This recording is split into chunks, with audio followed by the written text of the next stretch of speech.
오늘 이 밤에 주시는 하나님의 말씀은 고린도후서 12장의 말씀입니다. 고린도후서 12장 1절에서 10절 말씀인데 한 절 제가 읽고 한 절 여러분 읽고 교독하겠습니다. 신약 성경 298쪽에 있습니다. 고린도후서 12장 1절에서 10절 1절 제가 읽겠습니다. 무익하나마 내가 부득불 자랑하노니 주의 환상과 계시를 말하리라.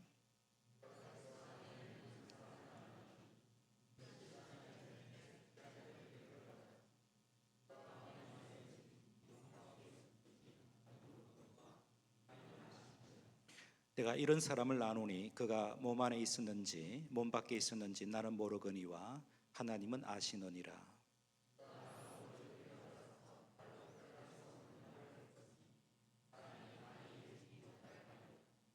내가 이런 사람을 위하여 자랑하겠으나 나를 위하여는 약한 것들 외에 자랑하지 아니하리라.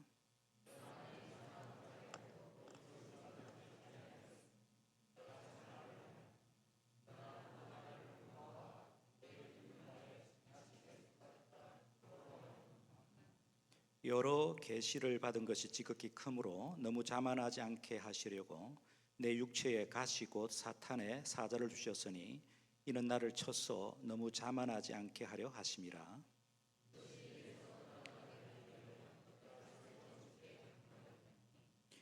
나에게 이르시기를 내 은혜가 내게 족하도다. 이는 내 능력이 약한 데서 온전하여 짐이라 하신지라. 그러므로 도리어 크게 기뻐함으로 나의 여러 약한 것들에 대하여 자랑하리니 이는 그리스도의 능력이 내게 머물게 하려 함이라.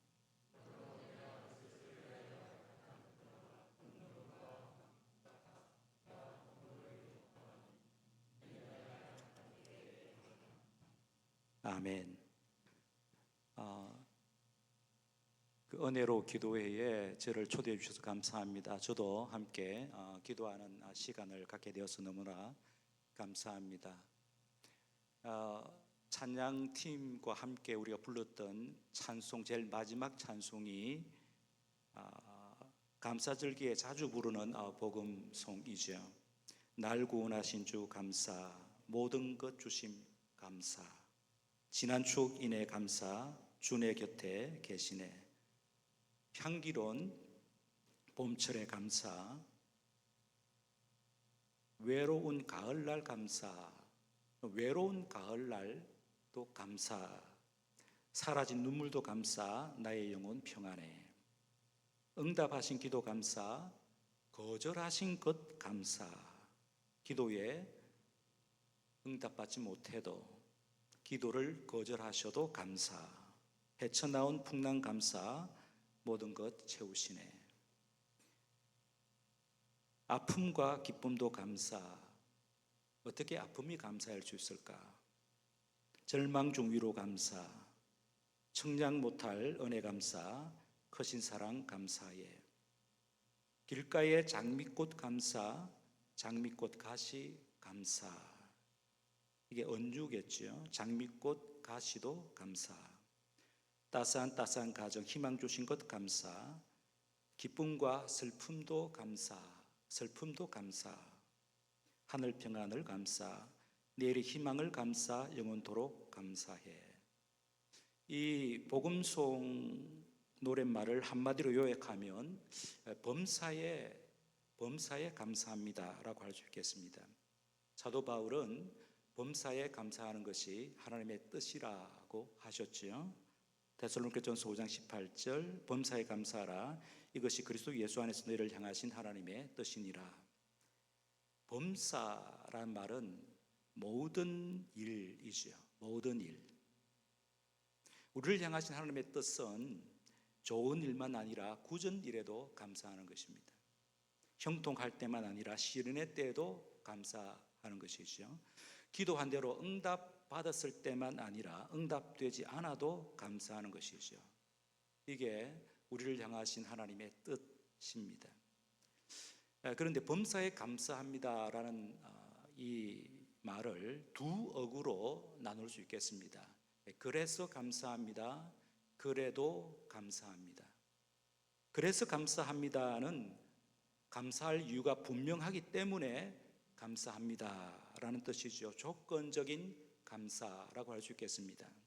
그래도 감사합니다는 감사할 이유를 찾지 못해도 감사합니다라든지 이후에 감사할 이유가 분명히 드러날 것을 믿기 때문에 미리 감사부터 합니다라는 뜻입니다. 무조건적인 감사라고 할 수 있겠습니다.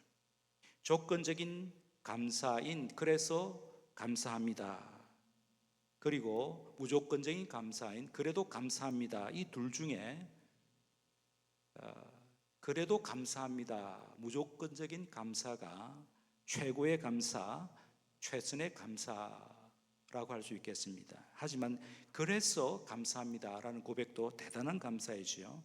하나님의 은혜에 압도된 감사, 하나님께 감사할 수밖에 없는 감사, 그래서 기쁨의 탄성이 터져 나오는 감사이기 때문입니다. 오늘 본문에서 바울이 이 같은 감사를 하나님께 올리고 있습니다. 그래서 설교 제목을 그래서 감사합니다라고 정했습니다.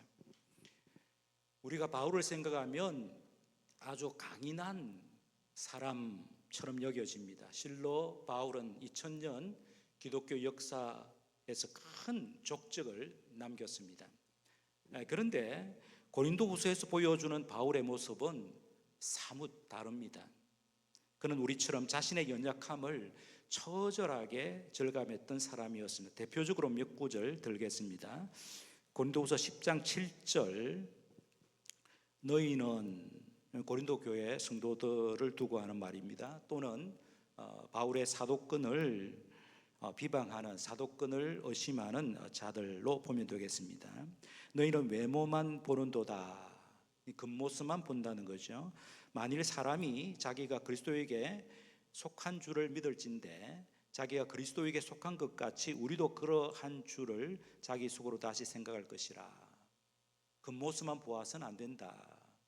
그리스도 안에 있는지 없는지 그것을 가지고 사람을 평가해야 된다라는 뜻이 되겠습니다. 하지만 다른 사람들이 볼 때는 사도 바울의 외모가 별 볼품이 없었다라는 뜻이 되겠습니다. 전설에 따르면 체구가 작았다고 그럽니다. 대머리와 매부리 코였다고 합니다. 시력도 좋지 않았다고 하고, 그래서 외모로 보면 별 호감이 가지 않는 인물이었습니다. 고린도후서 10장 10절을 보면 그들의 말이, 그들은 바울을 비방하는 자들입니다. 바울의 사도권을 의심하는 자들입니다. 그들의 말이 그의 편지들은 무게가 있고 힘이 있으나 그가 몸으로 대할 때는 약하고 그 말도 시원하지 않다 하니 라고 합니다. 바울을 비방하는 자들, 또 바울의 사도권을 의심하는 자들이 이런 말들을 했다는 거죠. 편지를 보면 문장력은 좋은데 바울의 말은 시원찮았다고 하는 것입니다. 그 당시 말 잘하는 변사들이 많았습니다. 그런데 바울은 그러지 못했습니다. 바울 자신도 그것을 인정하고 있습니다. 고린도후서 11장 6절에 보면 내가 비록 말에는 부족하나, 사도 바울이 그걸 인정하죠. 더구나 오늘 본문 7절을 보시면 내 육체의 가시 곧 사탄의 사자를 주셨다라고 말씀합니다. 바울에게 늘 붙어 다니는 고통이 있었습니다. 그에게 큰 고통을 주었기 때문에 육체의 가시라는 표현을 썼습니다. 여기 가시는 헬라어 원어로 고문이나 사형 도구로 사용했던 뾰족한 막대기나 날카로운 새꼬챙이를 뜻합니다.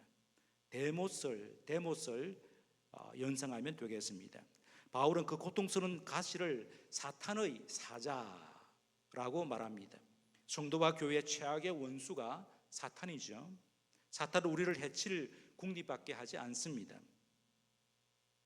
어차피 사탄은 하나님을 대적하여 이길 수 없는 것을 잘 알기 때문에 하나님의 자녀들에게 해를 끼쳐서 하나님을 괴롭히려고 하는 것이죠. 그래서 초대교회 당시 최고의 사역자였던 바울을 사탄이 괴롭혔는데 그 괴롭힌 도구가 가시였습니다. 그런데 그 가시를 하나님께서 주셨다고 바울은 이해하고 있죠. 다시 보세요. 내 육체의 가시 곧 사탄의 사자를 주셨으니 하나님이 주셨다고 하는 겁니다. 다르게 표현하면 바울을 가시로 괴롭힌 것은 사탄이지만 그조차도 하나님께서 허락하셨다는 뜻입니다. 바울은 사탄의 활동까지도 하나님의 통제 아래에 있음을 확신했습니다. 그러면 바울에게 큰 고통을 안겨준 가시가 무엇이었을까요?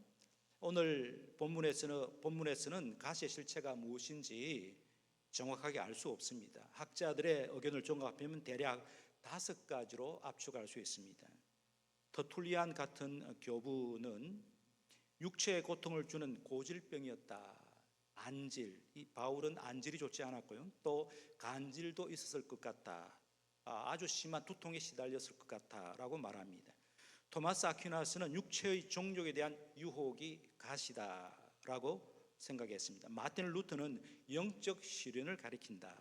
어거스틴은 바울의 사도권을 인정하지 않는 대적자들을 가리킨다. 존 칼빈은 바울이 겪은 여러 가지 시련들을 다 뭉뚱그려서 가시라고 보아야 된다라고 했습니다. 요즘의 신약학자들의 견해도 대동소이합니다. 오늘 본문 10절에서는 바울에게 고통을 안겨주었던 가시들을 5가지로 나열하고 있습니다. 고린도후서 12장 10절 보면 약한 것들과 능욕과 궁핍과 박해와 곤고라고 쓰고 있죠. 약한 것들은 정신적으로 육체적으로 연약한 부분이 있음을 바울이 지금 인정하고 있는 것입니다. 나에게 이런 약한 부분이 있다. 정신적으로 육체적으로 약한 부분들이 있다라고 인정합니다. 능욕은 모욕을 당했다는 뜻이고 궁핍은 극심한 물질적 가난을 경험했다는 뜻입니다. 박해는 신체적인 상해를 받았다는 뜻이고 곤고는 심리적인 위협을 받았다고 하는 뜻입니다. 중요한 것은 이러한 가시들 때문에 바울이 아주 연약해졌다는 것입니다. 오늘 본문에서 바울은 자신의 연약함을 4번이나 반복하여 말합니다. 5절에 1번, 9절에 2번, 10절에 1번입니다. 고린도전서 2장 3절에서는 내가 너희 가운데 거할 때에, 사도 바울이 2차 전도 여행 때에 고린도 교회에 들어가서 고린도 교회를 개척하고 1년 6개월 이상 같이 지냈습니다. 그때를 말합니다. 내가 너희 가운데 거할 때에 약하고 두려워하고 심히 떨었다라고 말씀합니다. 바울은 고통과 시련을 통하여 자신이 얼마나 연약한 존재인지를 절감했습니다.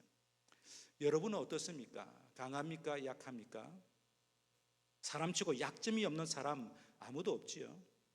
자신의 능력에 대하여 한계를 느끼지 않는 사람 그 어디에도 없습니다. 외부로부터 오는 상황적인 요인은 차치하고 우리 안에 있는 약점만 생각하더라도 우리 모두는 연약합니다. 어떤 약점은 평생 동안 안고 가야 하지요. 우리 속에 자리 잡고 있는 약함을 크게 2가지로 대별할 수 있겠습니다. 하나는 과거의 고통스러운 경험으로 인해 생긴 내적 상처들입니다. 이것을 쓴뿌리라고 부르기도 하지요.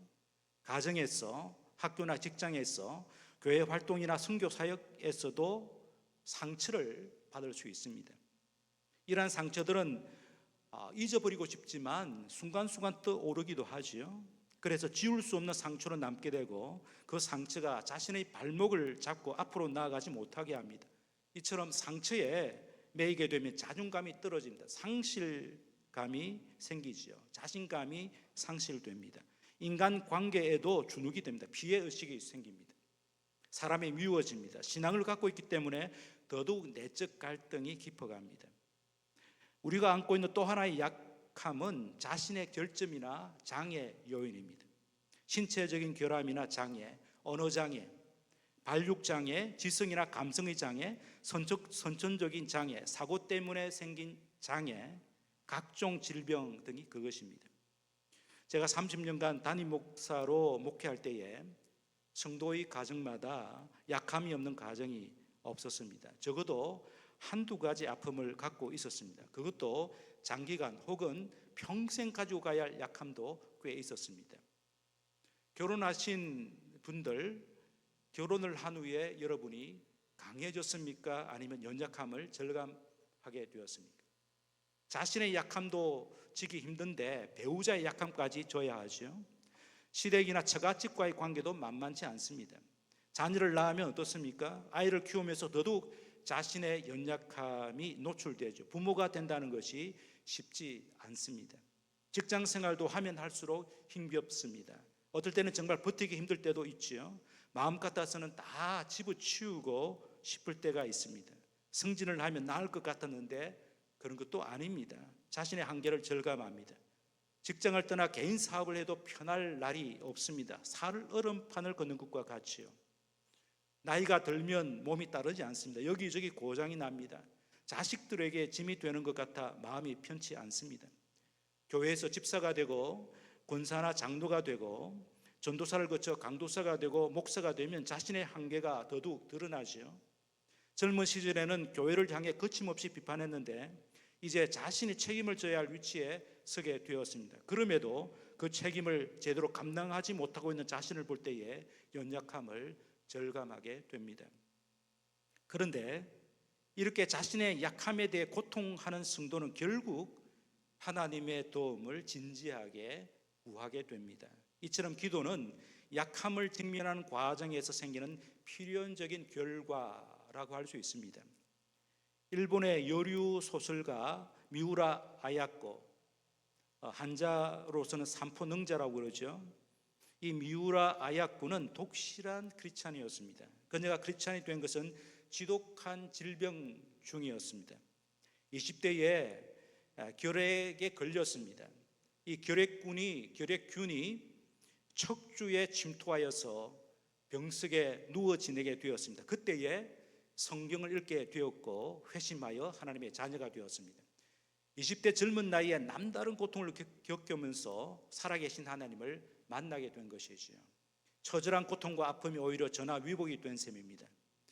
그녀가 평소에 애송한 작가 미상의 신앙시가 있는데 이렇게 시작하고 있습니다.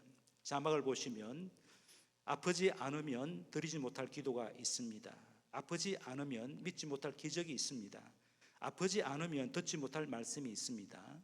아프지 않으면 접근하지 못할 성소가 있습니다. 아프지 않으면 우르르 뵙지 못할 성한 거룩한 얼굴이 있습니다. 아프지 않으면 나는 인간일 수조차 없습니다. 이 시의 내용은 아픔이 우리를 성숙한 사람으로 만드는 변장된 축복이라는 것이죠. 그 중에 아픔을 통해 주님께서 기뻐하실 최고의 기도를 올릴 수 있다고 노래합니다. 고통은 기도의 깊은 세계로 나아가게 하는 축복의 관문입니다. 우리 예수님께서도 이 세상에서 어려움을 많이 겪으셨죠. 그 어려움의 절정이 십자가였습니다. 예수님 십자가 위에서 육체적으로, 정신적으로, 영적으로 인간이 당하는 최대의 고통을 겪으셨습니다. 그런데 그 고통을 감내하기 위하여 예수님께서 하신 일이 있었지요. 그것이 바로 기도였습니다. 히브리서 5장 7절입니다. 우리 한번 같이 읽어볼까요? 히브리서 5장 7절입니다. 그는 육체에 계실 때에 자기 죽음에서 능히 구원하실 이에게 심한 통곡과 눈물로 간구와 소원을 올렸고 그의 경건하심으로 말미암아 들으심을 얻었느니라. 여러분은 자신의 약함을 가지고 하나님께 나아가서 진지하게 기도하고 있습니까? 바울은 그랬습니다. 8절을 보시면 육체의 가시가 너무 고통스러워서 가시를 제거해 달라고 3번이나 하나님께 기도했습니다. 3번 기도했다는 것은 간절히 기도했다는 뜻입니다. 그런데 하나님께서는 가시를 안고 사는 것이 바울에게 큰 유익이 된다고 말씀하셨습니다. 고린도서 12장 9절, 본문 9절 상반절이죠. 나에게 이르시기를, 하나님께서 바울에게 말씀하십니다. 내 은혜가 내게 족하도다. 이는 내 능력이 약한 데서 온전하여짐이라 말씀하셨습니다. 이 말씀에 바울이 어떻게 반응했습니까? 크게 기뻐했다고 하죠. 9절 중반절이고 10절에서는 큰 진리를 깨달았다고 고백하죠. 그 마지막 보면 내가 약한 그때에 곧 강함이라. 왜 우리는 약함을 기뻐해야 할까요? 약함이 은혜의 통로가 될 수 있기 때문입니다. 그렇다면 왜 약함이 은혜의 통로가 될까요? 2가지 이유를 들 수 있습니다. 첫째로 약함은 하나님을 의뢰하게 하는 도구가 되기 때문입니다. 약하기 때문에 하나님을 의뢰할 수밖에 없지요. 바울은 보통 사람들이 경험하지 못하는 큰 은혜를 체험했습니다. 바울의 영이 셋째 하늘에 올라간 적이 있었는데 거기서 놀라운 환상을 보았습니다. 하나님으로부터 직접 계시의 말씀을 들었습니다. 오늘 본문 1절에서 4절까지 기록되어 있습니다. 그런데 그 같은 경험이 자칫하면 교만으로 작용할 수 있기 때문에 하나님은 바울을 겸손하게 하시려고 육체에 가시를 주셨다라고 사도 바울은 이해하고 있습니다. 7절 상반절입니다. 성도 여러분, 왜 우리가 겸손해야 할까요? 하나님께서 겸손한 자에게 은혜 베푸시기를 기뻐하시기 때문입니다. 하나님이 가장 싫어하는 사람은 교만한 사람이죠. 그래서 하나님은 자기의 사역자를 겸손하게 하기 위하여 약함도 주십니다. 약함 때문에 겸손하게 된 당신의 종에게 하나님께서 크신 은혜와 능력을 베푸시죠. 겸손한 그들에게 우리 예수님께서 최고의 복을 약속하셨죠. 산상보훈에서 팔복에서 마태복음 5장 3절이죠. 심령이 가난한 자는 복이 있나니 천국이 그들의 것이며. 심령이 가난한 자, 겸손한 자입니다. 하나님 아니면 안 됩니다. 항복하는 자이죠. 그런 자에게 최고의 복 천국을 주신다라고 말씀하십니다. 훌륭한 사역자들을 보면 대부분 과거의 아픈 경험이나 상처가 있습니다. 평생 안고 가야 할 약함이 사역자 자신이나 가족들에게 있음을 종종 보게 됩니다. 그러므로 우리는 약함이 하나님의 은혜를 경험하는 통로가 된다는 사실을 받아들여야 합니다.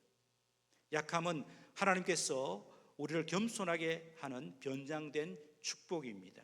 약함을 선용하시는 하나님께 감사해야 하겠지요. 약함이 은혜의 통로가 되는 이유 둘째는 약함이 교회 공동체를 세우는데 중요한 역할을 하기 때문입니다. 바울은 자신이 얼마나 연약한 존재인지 절감했기 때문에 타인의 연약함도 끌어안을 수 있었습니다. 고린도후서 11장 28절 29절에 이렇게 사도 바울은 고백합니다. 이 외에 일은 고사하고 아직도 날마다 내 속에 눌리는 일이 있으니 곧 모든 교회를 위하여 염려하는 것이라. 누가 약하면 내가 약하지 아니하며 누가 실족하게 되면 내가 애타지 아니하더냐. 목회할 때에 항암 치료를 하시던 분들이 꽤 있었습니다. 수술하신 분들도 여러 분 계셨습니다. 그럴 때 교우들이 건강해야 교회가 평안한데 라고 생각하면서 염려가 되고 불편한 마음이 생겼습니다. 그러다가 마음을 바꾸었습니다. 그래, 기도하라고 그러시는구나. 성도들이 서로를 위해 기도하다 보면 함께 고통을 채우라는 건강한 공동체가 될 거야 라는 생각이 들었습니다. 하나님께 주신 마음임에 틀림이 없습니다. 그랬더니 제가 이전보다 더 기도하는 목사가 되었습니다. 여러분의 가족이 항암 치료 중에 있으면 암에 걸린 분들의 얘기가 예사로 들리지 않지요. 여러분이 불면증이나 우울증에 시달리고 있거나 그런 적이 있었다면 지금 불면증이나 우울증으로 괴로워하고 있는 분들의 아픔이 온몸에 점여들 것입니다. 장애인을 자녀로 둔 부모는 장애인들을 보면 연민의 정이 생기지 않을 수가 없습니다. 그러하기에 자신이나 가족들의 약함이 이웃의 약함을 품는 은혜의 통로가 되지요. 제가 섬기고 있는 우리 교단의 선교본부에서 본부장과 멤버 케어 원장으로 사역했던 이정근 선교사는 신학교 동기요 친구입니다. 3년 전에 차 사고로 부인 박은주 선교사를 잃었습니다. 박 선교사는 여러 선교사들에게 본이 되는 훌륭한 선교사였는데 하나님께서 먼저 불러가셨습니다. 그리고 얼마 후에 부산에서 목회하던 동기 목사 2명이 암으로 세상을 떠났습니다. 이런 소식을 접하면서 우리 동기들은 마음이 무너졌습니다. 하지만 정신이 번쩍 들어서 유족들을 위로하고 카톡방을 통해 동기들의 안부를 열심히 나누게 되었습니다. 다들 목회한다고 바쁘다는 핑계로 연락하지 않고 지내다가 이런 일들을 겪으면서 동기들 간에 오해가 깊어졌습니다. 요약하면 약함이 은혜의 통로가 될 수 있다는 점에서 약함을 긍정적으로 생각해야 합니다. 바울처럼 약함을 기뻐해야 합니다. 그래야 믿음이 성숙한 자라고 할 수 있습니다. 바울은 자신의 약함을 기뻐하는데 한 걸음 더 나아가 자신의 약함을 자랑합니다. 오늘 본문 5절에 보면 나를 위하여는 약한 것들 외에는 자랑하지 아니하리라. 약한 것들 외에 자랑하지 아니하리라. 고린도후서 11장 30절에 내가 부득불 자랑할진대 나의 약한 것을 자랑하리라. 약함을 극복한 최종적인 증거는 약함을 자랑하는 것입니다. 이렇게 약점투성이인 내게 하나님께서 은혜 베풀어 주셨습니다 라고 하나님께 감사하고 찬송하는 것이 최고의 간증이죠. 다윗의 시편을 읽어보세요. 다윗은 자신의 연약함을 하나님께 내어놓고 탄원했습니다. 울부짖었습니다. 하지만 결국에는 하나님을 찬송하고 있습니다. 과일나무를 보면 가지에서 가장 튼튼한 부분이나 나무 둥치에 꽃이 피고 열매가 맺히지 않습니다. 가장 약한 부분에 꽃이 피고 열매가 맺히죠. 영적인 일에도 그렇습니다. 우리는 자신의 두드러진 은사나 장점에 꽃이 피고 열매가 맺힐 것으로 생각합니다. 물론 그렇기도 하지요. 하지만 자신의 약한 부분에까지 꽃이 피고 열매가 맺혀야 정말 성숙한 성도라고 할 수 있습니다. 성령의 9가지 열매가 어느 상황에서 가장 잘 맺히겠습니까? 성령의 열매와 정반대되는 상황에 직면할 때 그때 우리에게 성령의 열매가 맺히죠. 하나님께서는 도무지 사랑할 수 없는 사람을 우리 곁에 두셔서 우리에게 사랑을 가르치시고 결국 사랑의 열매를 맺게 하십니다. 하나님께서는 우리에게 슬픔을 겪게 하셔서 하나님께서 주시는 진정한 기쁨을 경험하게 하십니다. 하나님께서는 우리가 하는 일이 계획대로 진행되지 않아 혼란스럽고 두렵고 짜증나고 당황스러운 기분을 만나게 하심으로써 우리 안에 하늘의 평안을 심으십니다. 분노와 조급함의 시험을 통과하게 함으로써 온유와 인내와 절제의 성품을 함양하게 하시죠. 우리는 하나님이 완전하신 목자, 선하신 목자라고 믿습니다. 그러므로 하나님의 인도하심은 항상 최선입니다. 우리를 가장 좋은 길, 의의 길, 생명의 길로 인도하십니다. 우리의 필요를 아시고 가장 좋은 것으로 넉넉히 채워주시죠. 무슨 일이 생겨도 끝까지 우리를 보호하십니다. 우리의 믿음을 연단하십니다. 합력하여 선을 이루십니다. 약점까지도 자신과 공동체를 유익하게 하는 은혜의 통로가 되게 하시죠. 성도 여러분, 하나님께서 우리를 구원하신 우선적인 목적은 2가지입니다. 신분의 변화와 수준의 변화입니다. 예수님을 구주와 주님으로 믿으면 즉시 신분이 변화합니다. 하나님의 자녀, 예수님의 제자, 성령의 사람이 됩니다. 수준의 변화는 성화를 뜻하는데 하나님의 자녀다운 자녀, 예수님의 성숙한 제자, 성령으로 충만한 성도가 되는 것이죠. 그런데 이렇게 우리의 수준을 향상시키기 위하여 주님께서 사용하시는 도구 가운데 하나가 시련의 가시입니다. 가시가 있어야 우리의 수준이 향상됩니다. 이 진리를 바울이 깨달았죠. 그것이 바로 10절입니다. 10절 우리 함께 봉독하겠습니다. 고린도후서 12장 10절입니다. 그러므로 내가 그리스도를 위하여 약한 것들과 능력과 궁핍과 박해와 공고를 기뻐하노니 이는 내가 약한 그때에 강함이라. 부천 제일교회의 김요성 목사님께서 지난 9월에 은혜로 기도회에 오셔서 요성이라는 제목으로 설교하셨습니다. 당신의 이름을 가지고 설교를 하셨죠. 요성은 필이나 대금 따위의 관악기 연주에서 떨어서 내는 소리인데 간단히 말하면 심금을 울리는 애끓는 소리, 한 맺힌 소리입니다. 그런데 이런 소리를 내는 대금을 만들려면 병든 나무여야, 병든 대나무여야 한다는 것입니다. 장인이 병든 대나무로 제작한 대금만이 심금을 울리는 요성을 낸다는 것이죠. 성도 여러분, 지금 여러분 어려움을 만났습니까? 자신의 약함 때문에 괴롭습니까? 바울처럼 약함을 솔직하게 대면하시기 바랍니다. 우리의 모든 것을 아시는 주님 앞에 약함을 내놓고 진지하게 기도해 보시기 바랍니다. 거기서 한 걸음 더 나아가 자신의 약함을 기뻐하고 자랑하시기 바랍니다. 약함을 통해 하나님의 크신 은혜와 능력을 경험하게 될 날을 소망하시기 바랍니다. 그러면 언젠가는 그 약함을 통해 성령의 열매가 맺힐 것입니다. 이런 격언이 있죠. 신은 선물을 주실 때에 시련의 포장지에 싸서 주신다. 큰 선물은 큰 포장지에, 작은 선물은 작은 포장지에 싸서 주신다. 고통 속에서 우리의 인격과 믿음과 기도가 정금같이 단련되기에 고통은 피해갈 것이 아니라 품어내어야 합니다. 선물로 여겨 기뻐하고 감사해야 하죠. 그럴 때 자기도 살고 남도 살리는 새 역사가 열립니다. 여러분은 손양원 목사님의 감사기도에 관한 이야기를 들으셨을 것입니다. 1948년 여수 순천 사건 때에 손 목사님의 두 아들 동인과 동신이 자익 청년들에 의하여 순교하게 됩니다. 두 아들의 장례식장에서 손 목사님이 이런 말씀으로 인사하게 됩니다. 제가 이 시간에 무슨 답설을 하고 무슨 인사를 하겠습니까마는 그래도 하나님 앞에 감사하는 마음이 있어 몇 말씀 드립니다. 그러면서 9가지의 감사를 올렸습니다. 첫째, 나 같은 죄인의 혈통에서 순교의 자식들이 나오게 하셨으니 하나님 감사합니다. 둘째, 허단 많은 성도들 중에 어찌 이런 보배들을 하나님께서 하필 내게 맡겨주셨는지 그 점 또한 감사합니다. 셋째, 삼남 삼녀 중에서도 가장 아름다운 두 아들 장자와 차자를 바치게 된 복을 주셨으니 하나님 감사합니다. 넷째, 한 아들의 순교도 귀하다 하거늘 하물며 두 아들의 순교일이요 하나님 감사합니다. 다섯째, 예수 믿다가 누워 죽는 것도 큰 복이라 하거늘 하물며 전도하다 총살 순교 당함이리요 하나님 감사합니다. 여섯째, 미국 유학 가려고 준비하던 내 아들 미국보다 더 좋은 천국에 갔으니 내 마음 안심되어 하나님 감사합니다. 일곱째, 나의 사랑하는 두 아들을 총살한 원수를 회개시켜 내 아들 삼고자 하는 사랑의 마음을 주신 하나님 감사합니다.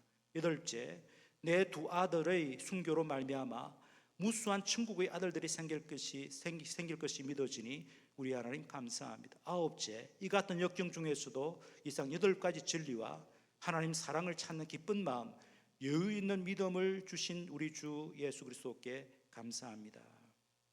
손 목사님께서는 아들을 죽인 안재선을 양자로 삼아 손재선이라는 새 이름을 주었고 그가 회심하여 목사가 되지요. 손 목사님도 공산당하게 순교를 당하고 맙니다. 금방 우리가 보았던 손 목사님의 감사기도 9가지를 모두 보면 모두 합당한 이유를 열거하고 있습니다. 그래서 감사합니다 라고 손 목사님께서 감사 기도를 올렸습니다. 존 메가더 목사님은 이런 말을 했습니다. 우리 중에 주님 저를 약하게 만들어 주세요 라고 기도할 만큼 담대한 사람이 있는지 모르겠지만 그것은 좋은 기도입니다 라고 말했습니다. 왜 그게 좋은 기도일까요?